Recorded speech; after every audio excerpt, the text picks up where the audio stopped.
La pluie tombait comme si le ciel tentait d'éteindre la pensée humaine. Clara leva les yeux vers les vitres ruisselantes de la salle de cours et demanda d'une voix douce « Yobei, qu'est-ce qu'une âme libre, si elle tremble encore devant ses propres désirs ?»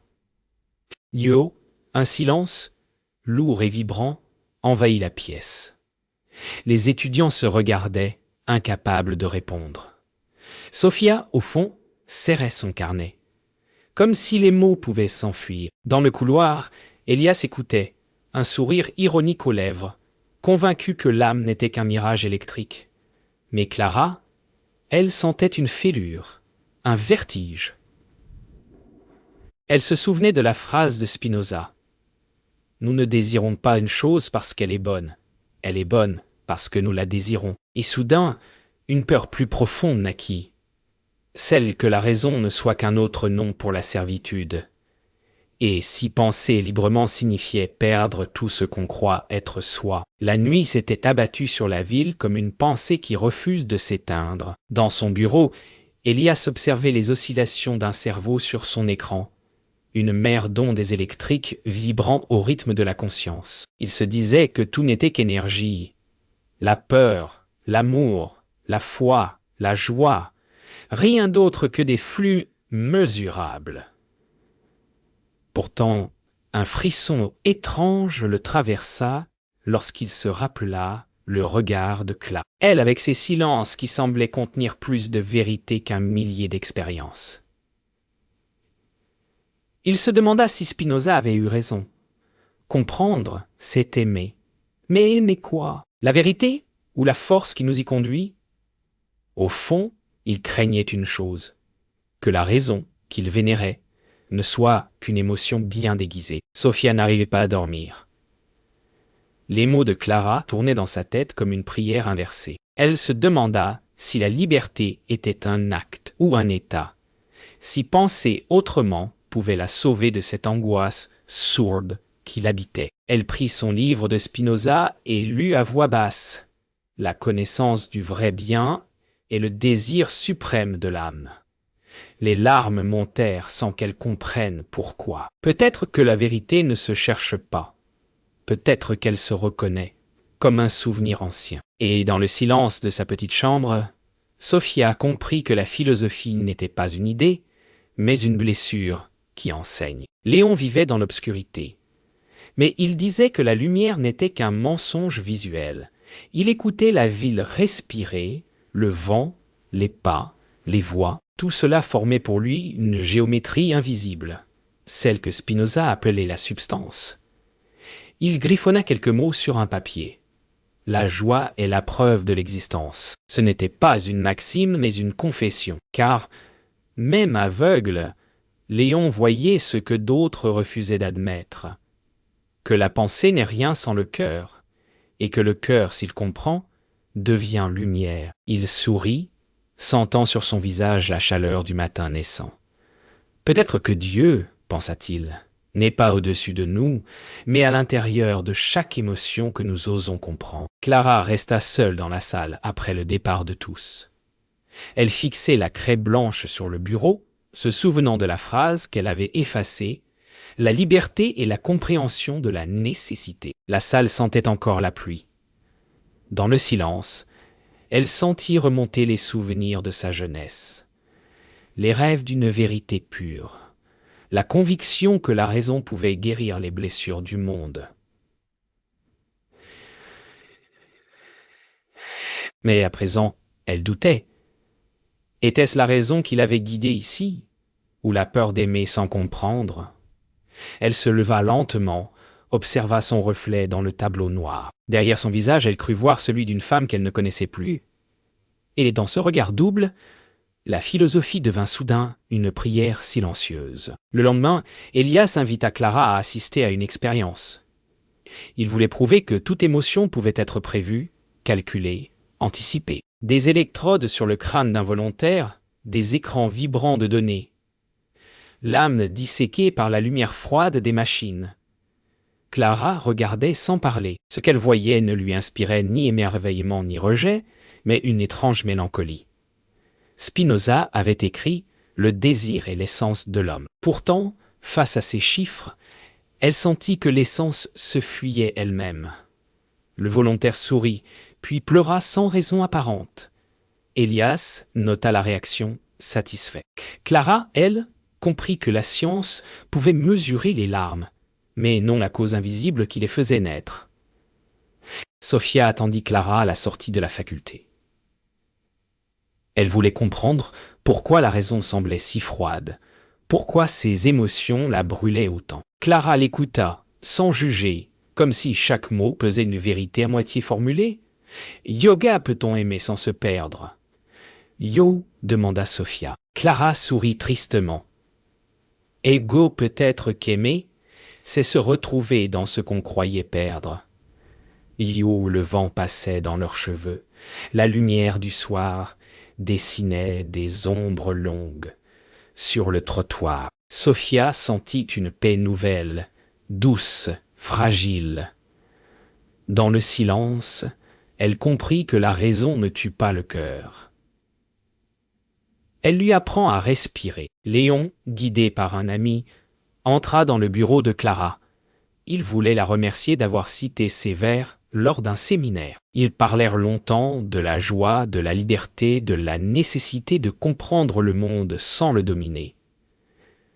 Léon disait que la pensée doit chanter, sinon elle se meurt. Clara resta frappée par cette certitude tranquille, cette lumière qu'il portait malgré l'obscurité. Elle comprit que Spinoza avait peut-être entrevu cela. La sagesse n'est pas froide, elle est joyeuse, même dans la douleur. Et, dans ce dialogue, quelque chose changea en elle. Un frémissement de vie plus grand que la peur de penser. La nuit, Elias revit l'expérience en boucle. Chaque donnée semblait parfaite, chaque réaction prévisible.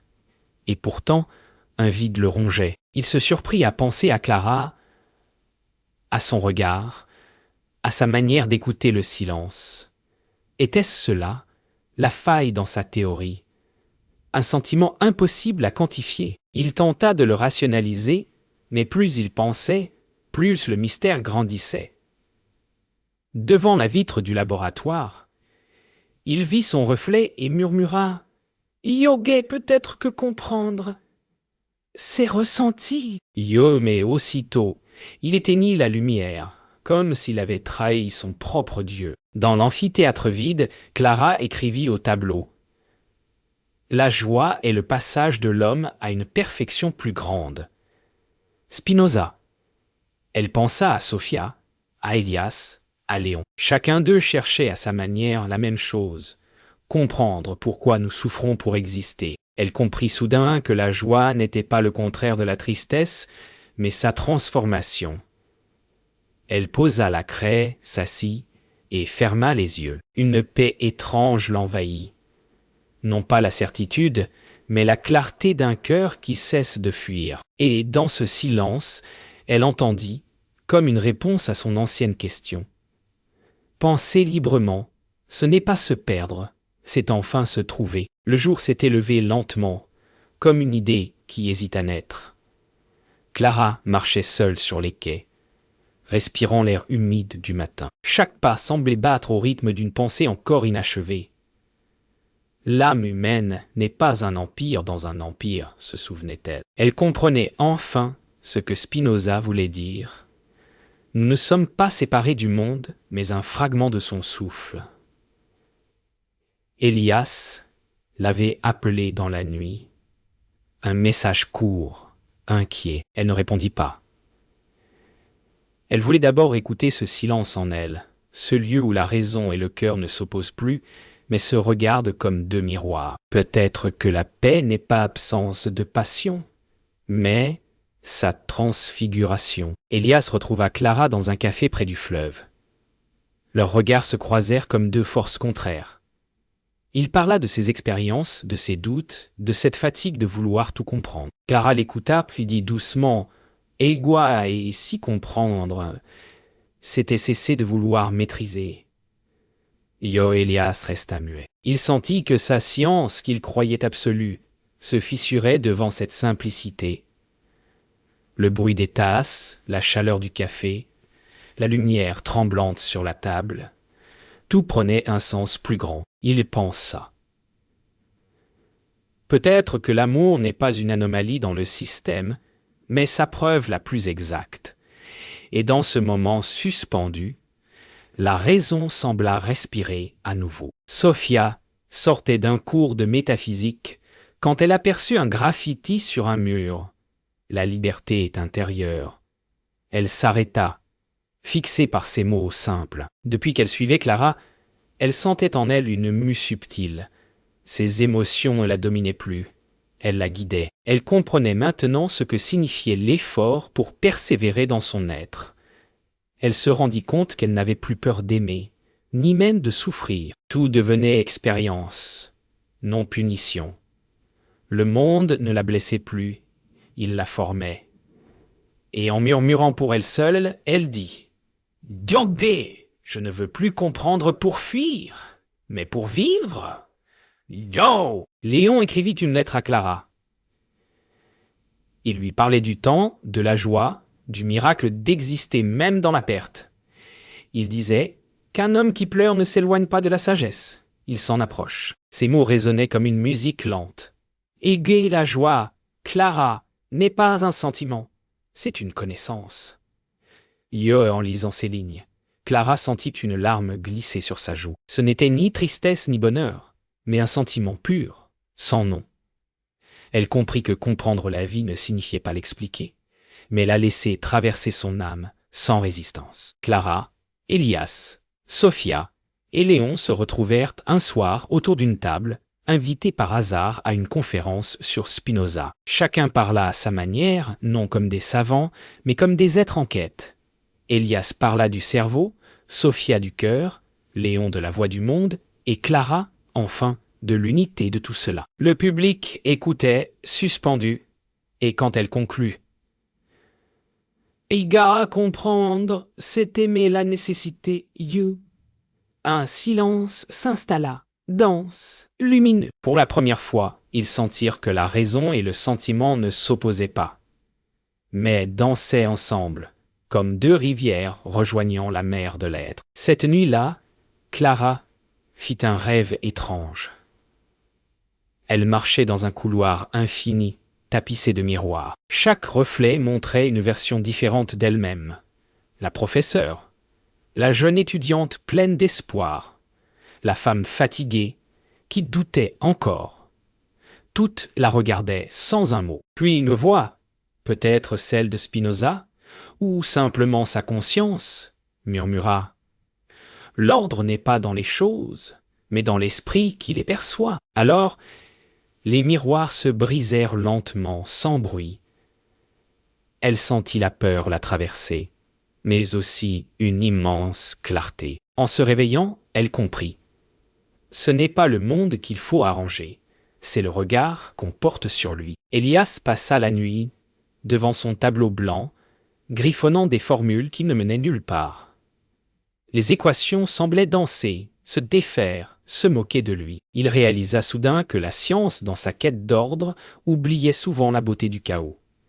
Il pensa à Clara, à sa phrase, et s'y comprendre, c'était cesser de vouloir maîtriser. Il sourit, faiblement. Peut-être qu'il cherchait depuis toujours une logique au sentiment, sans voir que le sentiment lui-même était une logique, plus vaste, plus pure. Il effaça le tableau, reprit une feuille vierge et écrivit simplement « L'émotion est une forme d'intelligence ». Sophia passa l'après-midi à la bibliothèque, feuilletant l'éthique de Spinoza. Chaque phrase lui semblait maintenant plus claire, comme si elle lisait non plus avec ses yeux, mais avec son être entier. Elle comprenait que les passions ne sont pas nos ennemis, mais nos guides, tant qu'on les éclaire par la raison. En sortant, la lumière du soleil couchant inonda la salle. Elle resta immobile un instant, éblouie. Dans cette clarté rouge et or, elle sentit son âme respirer. Tout était à sa place. Le doute, la joie, la douleur, tout participait d'un même ordre, celui de la vie qui se comprend elle-même. Léon, assis près de la fenêtre, écoutait le vent. Il ne voyait rien, Mais il sentait tout. Chaque son, chaque vibration du monde lui parlait d'un ordre caché, d'une harmonie silencieuse. Il dit à voix haute. Ego, ego. Ce que la raison décrit, la poésie le ressent.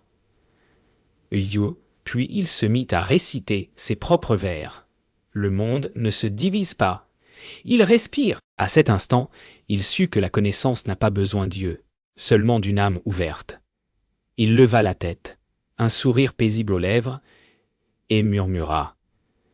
Yobé, je comprends enfin sans voir.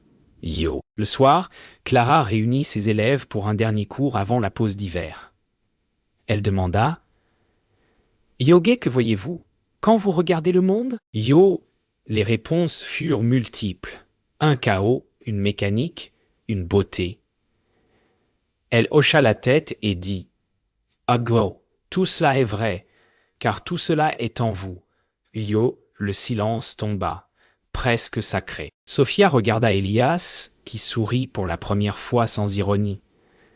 Léon, au fond de la salle, leva le visage vers la voix, et Clara comprit. Enseigner n'était pas transmettre une vérité, mais allumer un feu dans les consciences. L'âme humaine, pensa-t-elle, est un miroir du divin. La neige tomba ce matin-là, fine et silencieuse, recouvrant la ville d'un voile d'oubli. Clara traversait le campus, le cœur lourd et clair à la fois. Le monde semblait suspendu, comme s'il respirait plus lentement. Elle songea à Spinoza, à cette liberté qui n'est pas un don, mais une conquête intérieure. Chaque flocon, pensa-t-elle, tombe par nécessité, et pourtant chacun suit sa propre trajectoire. Peut-être sommes-nous comme eux, libres dans la compréhension de nos lois. Au détour d'une allée, elle aperçut Elias, immobile sous la neige. Il souriait. Et dans ce silence blanc, tout semblait commencer à nouveau. Sophia entra précipitamment dans la salle vide, tenant entre ses mains un carnet plein de notes. Elle avait compris quelque chose d'essentiel. Elle écrivit sur le tableau. La joie prouve la liberté. Quand Clara arriva, elle lut la phrase sans un mot, puis tourna lentement vers Sophia un regard lumineux. « Yoga, alors tu as trouvé, Yo, dit-elle. » Sophia répondit. « Dobé, non, j'ai cessé de chercher. » Yo, un rire léger, traversa la pièce, presque sacré. La joie n'était plus une émotion, mais un état d'être. Spinoza avait raison. Comprendre le monde, c'est s'y reconnaître avec amour. Et dans ce moment suspendu, maître et élève ne faisaient plus qu'un seul esprit. Elias reçut une offre d'un grand centre de recherche à l'étranger. Une chance immense, un rêve rationnel. Pourtant, quelque chose le retenait. Le soir, il marcha jusqu'au fleuve. La neige fondue coulait en petits ruisseaux, comme des pensées qui reviennent. Il se dit qu'il avait passé sa vie à chercher à prouver que l'âme n'existait pas. Et qu'en la niant, il l'avait peut-être trahi. Sous le pont, l'eau murmurait. Rien n'est perdu quand on commence à comprendre. Il leva les yeux vers le ciel gris, et pour la première fois, il sentit la paix d'un homme qui n'a plus besoin de tout expliquer pour croire. Léon lut ses nouveaux poèmes à la radio. Sa voix grave résonna dans toute la ville. La liberté n'est pas un crime et une écoute. Elle brûle sans détruire. Ceux qui l'entendirent se turent, bouleversés. Dans une petite chambre, Clara écoutait, les yeux fermés. Sophia pleurait doucement. Elias, dans son bureau, souriait. Les mots de Léon étaient comme des étincelles qui allumaient la conscience. Oui, pensa Clara. La philosophie doit devenir poème. Sinon elle meurt, car seule la beauté rend la vérité supportable. Une semaine plus tard, les quatre se retrouvèrent une dernière fois, dans la salle où tout avait commencé. Dehors.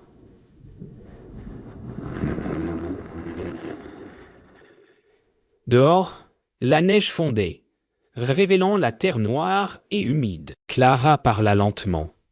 Hugo, la liberté ne consiste pas à faire ce qu'on veut, mais à vouloir ce qu'on comprend. Sophia hocha la tête. Elias ferma les yeux. Léon sourit. Un rayon de soleil traversa la fenêtre et éclaira la table. Le silence qui suivit n'était pas vide, mais plein de ce qu'ils avaient cherché ensemble. Une lumière intérieure, simple, indestructible. L'âme humaine, enfin, se souvenait d'elle-même. L'hiver s'éloignait lentement, comme une pensée qu'on décide enfin de laisser partir. Clara observait les premiers bourgeons apparaître sur les arbres du campus. Tout renaissait, paisiblement. Elle se rappela ses anciennes certitudes, ses colères, ses doutes. Tout cela formait maintenant une harmonie invisible. Rien ne se perd. Tout se transforme en compréhension. Elle ferma les yeux et sentit en elle une musique muette, celle d'un cœur accordé au monde. Peut-être que le bonheur n'est pas un état, mais une justesse, un ton exact entre la raison et l'émotion. Elle se dit alors « Ego, ce que j'enseigne n'est pas la philosophie, mais l'art d'être. » Yo. Elias assista à une opération complexe dans un hôpital. Devant lui, un cœur battait sur un moniteur, fragile et fort à la fois. Il observa ce rythme universel, la mécanique pure et le mystère total. En sortant, il marcha seul dans le couloir et pensa « Yoga, ce que je vois, c'est la vie dans sa forme la plus nue. » Yo, pour la première fois, il ne chercha pas à expliquer, il ressentit. Cette pulsation devint pour lui une prière sans mots, un écho de l'ordre intérieur dont parlait Spinoza. Il sourit. Peut-être que comprendre l'âme humaine, c'est simplement écouter son battement. Sophia écrivit une lettre qu'elle ne comptait jamais envoyer. C'était une lettre à celle qu'elle avait été, pleureuse, confuse, avide de comprendre trop vite. Elle y disait « Ego, tu n'étais pas faible, tu apprenais à sentir. La raison ne t'a pas changé, elle t'a révélé. » Yo, en la lisant à voix basse, elle sentit une immense gratitude. Chaque épreuve, chaque nuit d'angoisse, chaque larme, tout l'avait guidée ici.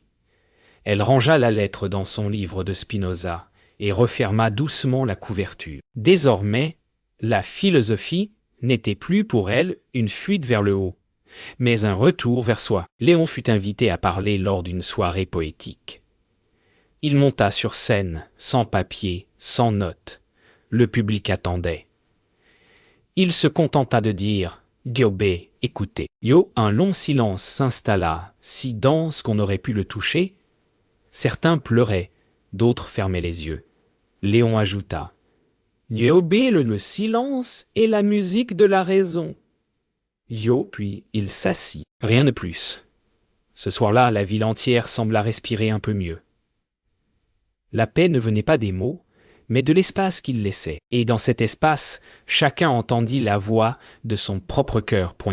Clara, Elias, Sophia et Léon se retrouvèrent dans le jardin du campus, au printemps. Le monde vibrait d'une lumière neuve. Aucun mot n'était nécessaire. Ils savaient tout ce qu'ils avaient cherché, la raison, la liberté, la joie, n'était pas ailleurs, mais ici, dans cette présence partagée. Clara regarda le ciel et dit simplement « Ega, l'âme n'est pas au-dessus de la nature, elle est sa conscience. » Yo, Elias hocha la tête. Sophia sourit. Léon leva le visage vers le vent. Et le vent, doux et clair, semblait murmurer « La vérité, c'est d'aimer ce qui est. » L'été revint, clair et lent. Clara se promenait au bord du fleuve, là où tout avait commencé. Elle se souvenait de la pluie, de la peur, des questions sans réponse. Aujourd'hui, le monde ne lui demandait plus de comprendre, seulement d'exister. L'eau brillait comme un miroir infini. Et dans ce miroir, elle vit son visage apaisé. Nous sentons et nous expérimentons que nous sommes éternels, avait écrit Spinoza. Elle sourit. Peut-être que l'éternité n'est pas ailleurs. Elle est dans l'instant qui cesse de résister. Et en respirant profondément, Clara sentit que la pensée, enfin, se reposait dans la lumière. Elias retourna dans son ancien laboratoire. désormais silencieux. Les machines dormaient, les écrans éteints. Il posa la main sur le bureau, comme pour dire adieu à un ancien soi. Rien n'avait changé, pourtant tout était différent. Là où il voyait autrefois des chiffres, il voyait maintenant des traces de vie. Il comprit que la science et la philosophie ne s'opposaient pas. Elles se complétaient, comme la raison et le cœur. Avant de partir, il laissa un mot sur le tableau. Chercher, c'est aimer la vérité avant de la trouver. Puis il ferma la porte, le sourire tranquille. Quelques mois plus tard, Sophia donna son premier cours. La salle était petite, les visages attentifs. Elle parla de Spinoza, de la liberté, de la joie, mais surtout de l'expérience d'être vivant. Elle raconta comment la raison n'est pas une clôture, mais une ouverture vers la paix. À la fin, un étudiant lui demanda « Yogi, comment sait-on qu'on a compris ?» Sophia sourit. « Ega, quand on n'a plus besoin de prouver qu'on a raison. » Le silence qui suivit était simple et profond, semblable à celui qu'elle avait autrefois partagé avec Clara. Le cercle se refermait, lumineux. Un soir, Léon écrivit son dernier poème. Il sentait que son souffle se faisait plus court, mais son âme, elle, s'élargissait. Il dicta doucement à son ami. Je ne vois pas la fin, mais je sens la lumière. Ce que j'ai cherché, c'était déjà là.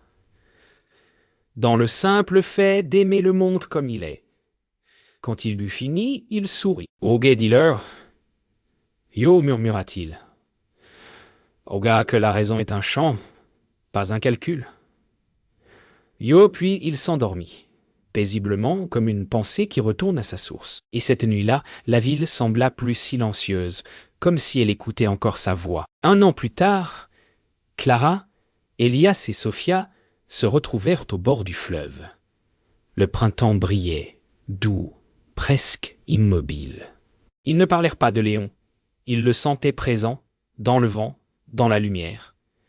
Clara dit « Égay, tout ce que nous avons appris mène ici. La raison, la joie, la liberté, tout cela n'était qu'un chemin vers la paix d'aimer ce qui est. »